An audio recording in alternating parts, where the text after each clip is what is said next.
Obviously, the transfer portal is a huge part of college football, and teams seem to make or break their season based on transfers now. To some, it's a sad reality, but it's just part of the modern college football atmosphere. And in today's video, we're going to talk about the top ranked transfer for every SEC team. The video is very self-explanatory, but yeah, we're just going to talk about the highest ranked player from each team and talk about who they are and the potential impact they could make. But before we get started, if you're a big fan of college football, be sure to subscribe to the channel, leave a like if you want to support today's video, and let me know what player, team, topic, or situation I can cover next. Now let's go ahead and get started and talk about the highest ranked transfer for every SEC school. So the first team we're going to talk about is the Auburn Tigers, who hauled in a top 15 portal class, and that was headlined by the number 5 overall player and number 1 receiver in Eric Singleton Jr. Going back in time, Eric Singleton Jr. came out of Alexander High School in Georgia and was a 3-star who was ranked number 73 at his position in the class of 2023. Singleton would arrive at Georgia Tech, where with Haynes King as his quarterback, he had 48 catches and 714 yards and 6 touchdowns as a freshman. And then this season, he once again had a good year, finishing with 56 catches for 754 yards and 3 touchdowns. Singleton was named the top receiver in the portal, and he'll now be paired alongside Cam Coleman. And hopefully Auburn now develops more of a passing attack, and Jackson Arnold has some weapons to throw the ball to. The Ole Miss Rebels had an incredible transfer portal haul back in 2024, and they once again had a good one in 2025, and the top player for them was Prince Will Umanamielen. This guy comes by way of Nebraska, and he was actually ranked as the number 19 overall player in the portal. Going back in time, Prince Will was a 4-star recruit and the number 24 edge rusher.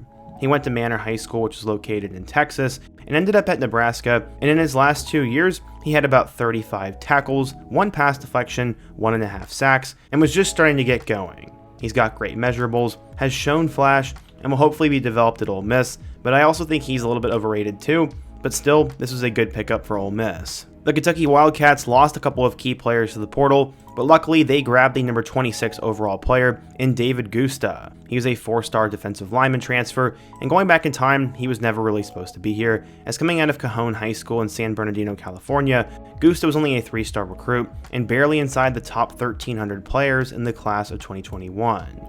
David would arrive at Washington State, where in his 3 years so far, he's combined for over 60 tackles, 4 pass deflections, and 1.5 sacks. He's shown to be productive, is shown to have a higher ceiling, and many believe he can be much better in the SEC, and will definitely follow in the footsteps of other great Kentucky defensive linemen. For the Alabama Crimson Tide, they did not have the best portal haul in the world, but I don't necessarily think they need it, but their top guy was Isaiah Horton, who is the 63rd ranked transfer in the country. Horton ended up coming out of Oakland High School, which is located in Tennessee, and he was a 4-star recruit and the number 56 wide receiver in the class of 2022. Horton would arrive at Miami, and after a year with Tyler Van Dyke, he would get a chance to play 1 year with Cam Ward in 2024, and that was by far his best season. Horton ended up having 56 receptions for 616 yards and 5 touchdowns, and he'll be a great player to pair alongside Ryan Williams. Bama will have a new quarterback in Ty Simpson, so having an extra weapon definitely helps, and Horton was a good addition, and honestly should be ranked a little bit higher. For the South Carolina Gamecocks, they had a breakout season in 2024, and they have a ton of hype for this season. They ended up losing Raheem Sanders at the running back spot, so they needed to go into the portal and find a big-time weapon. At number 49 in the portal was Rasul Faison, a running back from Utah State. He's the guy who will now be headed to South Carolina, but going back in time, he was only a 2-star recruit, and this was by way of Pottsgrove High School in Pennsylvania, but he at first had to go the JUCO route.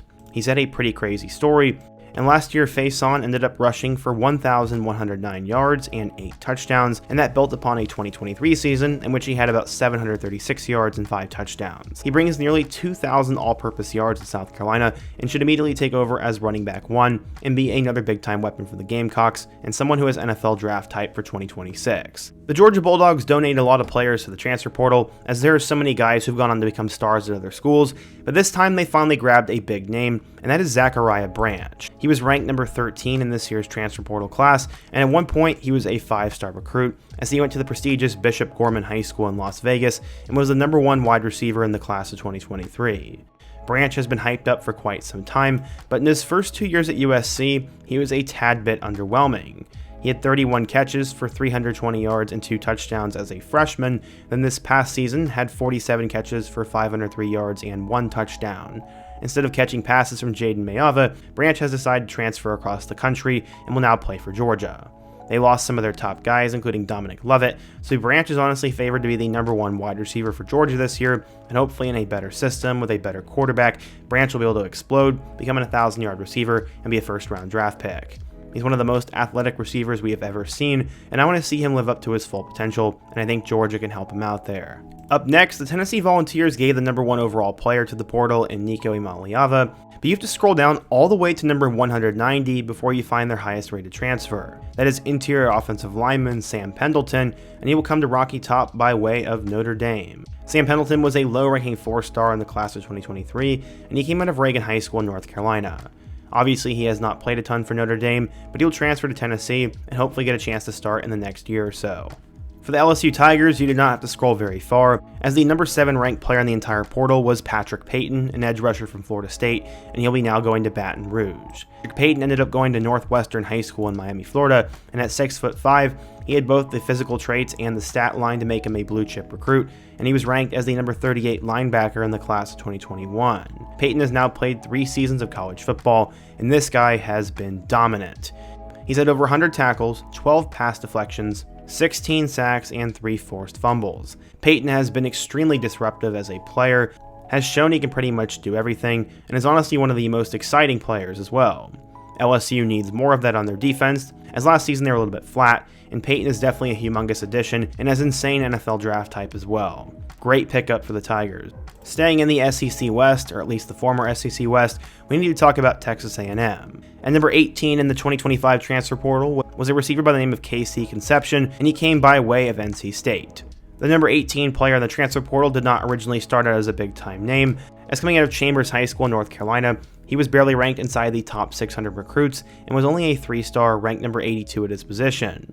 Conception made the most of it though, as in his first year at NC State, he caught 71 passes for 839 yards and 10 touchdowns, and was one of the best freshman wideouts in the nation. This past season, he then caught 53 passes for 460 yards and 6 touchdowns, and this was despite lackluster quarterback play. He is one of the most productive receivers over the last 2 years in college football, and he'll now join a Texas A&M team that lost a couple of their key guys, and he figures to be their top weapon this year.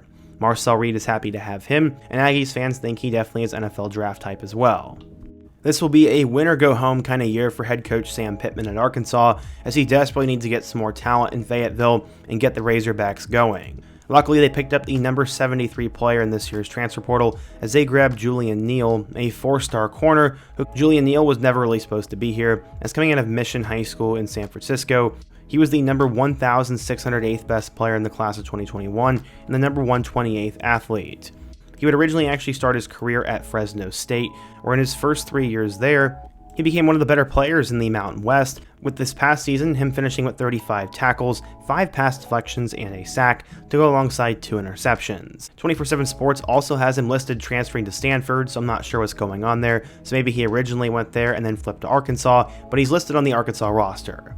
Either way, this is a great get for the Razorbacks defense, and someone that I didn't really know much about before making today's video.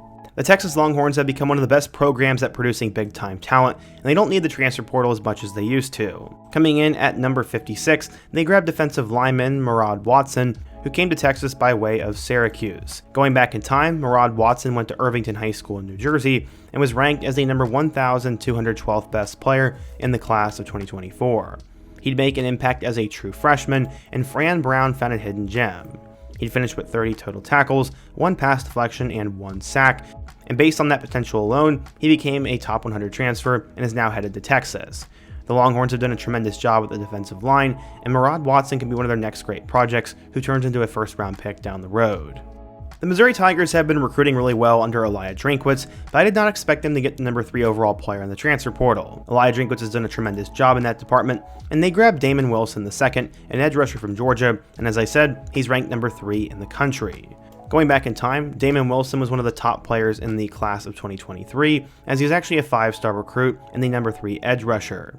He went to Venice High School in Florida, and Wilson arrived at Georgia, hoping to be the next great generically named defensive player to eventually go off to the NFL. After having 2 tackles in 2023, this past season he had 22 tackles, 3 sacks, and 2 forced fumbles. He's one of the more exciting young pieces on Georgia's defense, but with so many players there and just not enough reps, Damon decided to enter the transfer portal, and now he's headed to Mizzou, where he should start right away, and hopefully will become the next defensive player drafted from the Tigers. Jeff Lebby is desperately trying to build something special in Starkville and get Mississippi State back on track, and grabbing top 25 transfers will surely help. At number 24, we have Luke Kromenhoek, a former quarterback from Florida State, who will now arrive at Mississippi State. Currently, he'll probably be the backup to Blake Shapen, but going back in time, Kromenhoek went to Benedictine Military School in Savannah, Georgia, and was actually behind Holden Gariner at one point. He had nearly 5,000 yards and over 50 touchdowns in his 2 years starting, and became a borderline 5-star recruit. Last year, after both Brock Glenn and DJ Uyunglele were terrible, he got a chance to play a little bit, throwing for a total of 500 yards with 3 touchdowns and 2 picks. Instead of being the future there, they would decide to go at Thomas Castellanos, and now Kromenhoek heads to Mississippi State, where he's battling it out with Blake Shapen for the starting job, and I hope they give Luke a chance because I really like him and think he'll be a future star. I feel like at this point I have covered John Mateer's story 100 times, but Oklahoma's top transfer portal addition was John Mateer, who was ranked number 6 in the country, and he's a quarterback from Washington State. Going back in time, he put up huge numbers while he was at Little Elm High School in Texas, but nobody really cared. In fact, he was only a 2-star recruit for quite some time, and eventually was ranked as the number 119 quarterback in the 1,766th best player in the class of 2022. He arrived at Washington State with pretty much no future, but after being a backup to Cam Ward for 2 years, he took over this past season and dominated. With Jake Dickert as the head coach, he passed for 3,100 yards with 29 touchdowns, and also ran for 826 yards and 15 touchdowns. He was the definition of a quarterback that got all-purpose yards, and Washington State also got off to an incredible start, but they did fall off a bit.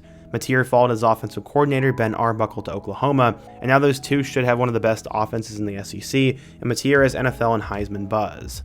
For our 15th team, we need to talk about Vanderbilt, and you have to go all the way down to number 141 to find Jordan White, an offensive lineman transfer from Liberty. Obviously, Vanderbilt does not get the cream of the crop in terms of transfers, but they lucked out last year in both Eli Stowers and Diego Pavia, and they've had a couple other names too. But Jordan White was a low-ranking recruit who spent a couple of years starting at Liberty, and now will start for a Vanderbilt team hoping to get to another bowl game. Not much to say about him. The 2025 Florida Gators have a lot of hype, but it is not because of their transfer portal class. In fact, you have to go all the way down to number 128 to find J. Michael Sturvedon. He's a wide receiver who came to Florida by way of UCLA, and he's had some hype for quite some time now.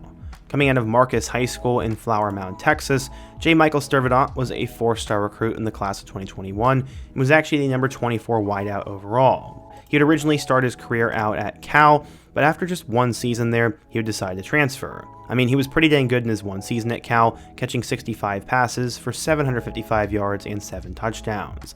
That set the tone for his career, but in 2 years at UCLA, he fell off just a little bit. He had 36 catches in 2023 and only 22 catches in 2024.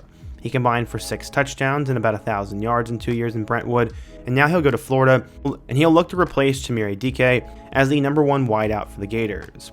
He'll definitely have big shoes to fill, and he has NFL hype, and will be a good weapon for DJ Lagway. So yeah, today we talked about the highest ranked transfer player for each and every SEC school, and what do you think? Who on this list will be really good, and who will be a bust? And if you are an SEC fan, who do you think is the most underrated transfer for your team? Be sure to let me know down below, leave a like if you want to support today's video, subscribe if you're new, and check out one of the videos on the end screen. Hope to see you guys again soon, but until next time, peace.